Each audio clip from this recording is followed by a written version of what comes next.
Hello and welcome to another chapter of Mike Financial Education.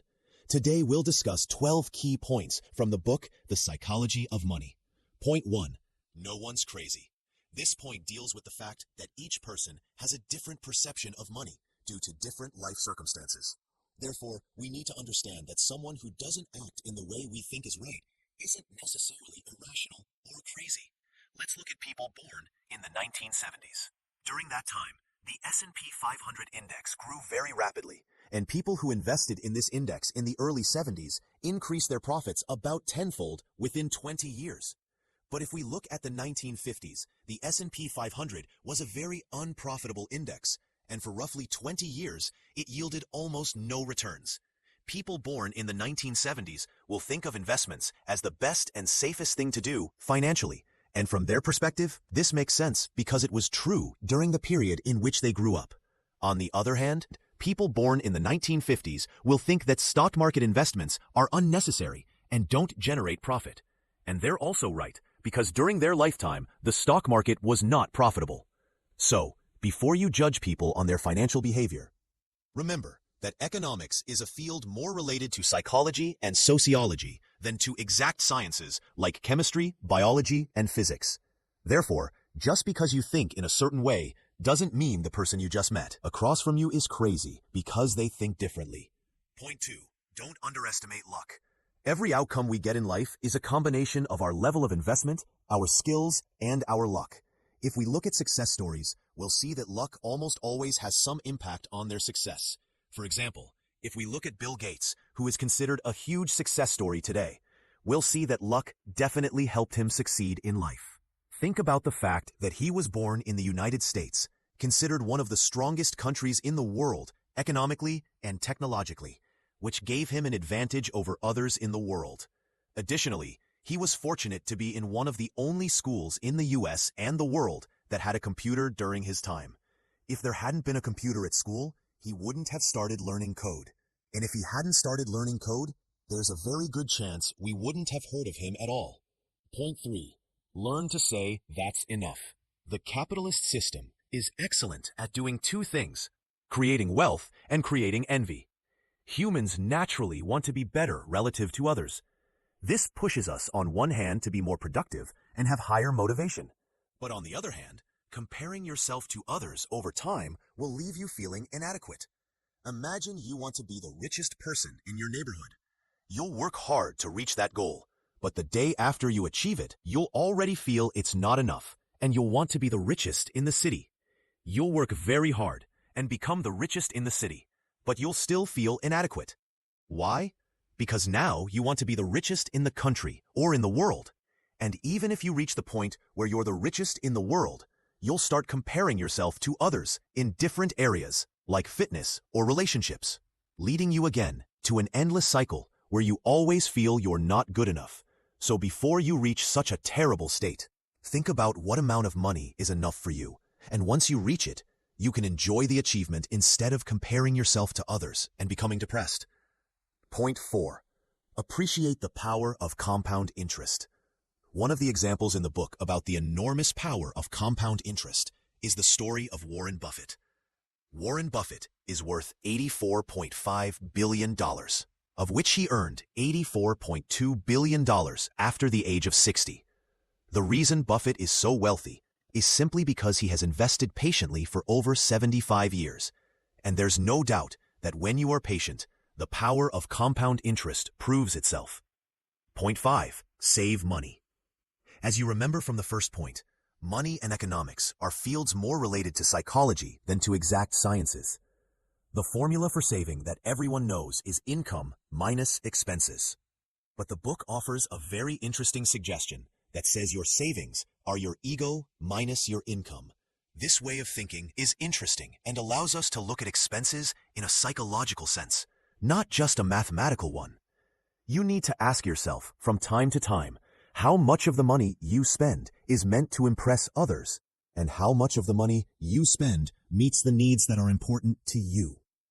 One of the most interesting examples in the book is about a simple school janitor named Ronald Reed, who died in 2014. The janitor always lived a relatively modest life, and when he died, His relatives were in total shock at the enormous amount of money he had. In his will, he distributed $8 million. How did he reach this amount? Mainly because he lived modestly, which allowed him to save money and invest it over time. So even if your income is relatively low, you have no excuse not to save. In addition, saving allows you to get a tremendous mental return. Once you know you can handle different financial scenarios like being fired or a period of illness where you can't work, you sleep better at night and can allow yourself to make decisions that don't stem from financial pressure. So do yourself and your mental health a favor and keep a small safety net for emergencies. Point 6. Focus on not messing up. Let's look at two investors. The first invests $1,000 every month and doesn't touch it, and the second invests the same amount but tries to beat the market, meaning when prices fall, he sells, and when he identifies a rise, he invests. Who do you think will earn more over time? The answer is that in the long run, the one who didn't touch the money will earn more. We tend to give small victories much more value than simply not messing up. And it turns out that with money and investments, it's better to earn moderately over time than to win occasionally and mess up occasionally. The mindset of a smart investor is, how can I protect my money over time so that it continues to generate additional money? Not, how can I make quick money even at the risk of taking me completely out of the game? Point 7. Use money to buy freedom. According to the book, the main purpose of money is to allow you to manage your time as you wish and the ability to choose how to behave and what to choose. Ultimately, the purpose of money is to make you happy. And the main factors that make people happy are their ability to feel in control of their lives and the ability to choose things that suit them at a time that suits them. The problem with most people is that they do the exact opposite of what makes them happy. Most people earn money, spend it on staff that provide them with very momentary happiness, and then they go into debt, which causes them to work more hours and be less in control of their lives. Remember that money is supposed to buy you time and decision-making ability. And if it does exactly the opposite, you're likely making a choice that will harm your happiness and mental health as time goes on. Point 8. Becoming financially established is very different from staying financially established. The book states that to reach an excellent financial state, you need to take risks and be optimistic. But to maintain an excellent financial state, you need to do exactly the opposite. You need to not take risks, be modest, and fear that you can lose everything you've earned. As we saw in point 6, your ability not to mess up over time is critical to earning and preserving wealth. But on the other hand, if you want to succeed financially, you need to take risks. This sounds like two completely contradictory things, but it's not. Because when you're in a poor financial state, you don't have much to lose. So calculated risks and optimism will push you towards success. But once you have something to lose, calculated and logical behavior will help you preserve capital and earn over time. Point 9. The car paradox. People buy very expensive products like luxury watches, luxury cars, and huge houses because they subconsciously think that people will admire and respect them once they have these products. But the truth is that this is the wrong way of thinking. People who get excited about a luxury car or a luxury watch are not excited about you or admire you. They admire the car you bought. Buying luxury products at excessive prices to make people admire you simply doesn't make sense. Think, for example, about the following question. Who would you admire more? A person who chooses to use $30 million to buy a luxury apartment, or a person who chose to donate $100,000 to sick kids? The answer here is pretty clear. The people around you, and especially the people you care about, will usually admire and respect you based on your values and behavior, not your expensive possessions. Point 10. Leave room for mistakes. When making financial decisions, you always need to consider the possibility that what you're calculating now is not necessarily correct. In the world in general, and in the financial world in particular, people tend to think they can know what the future holds. This is a big mistake, as there are many completely random things in the world that cannot be predicted.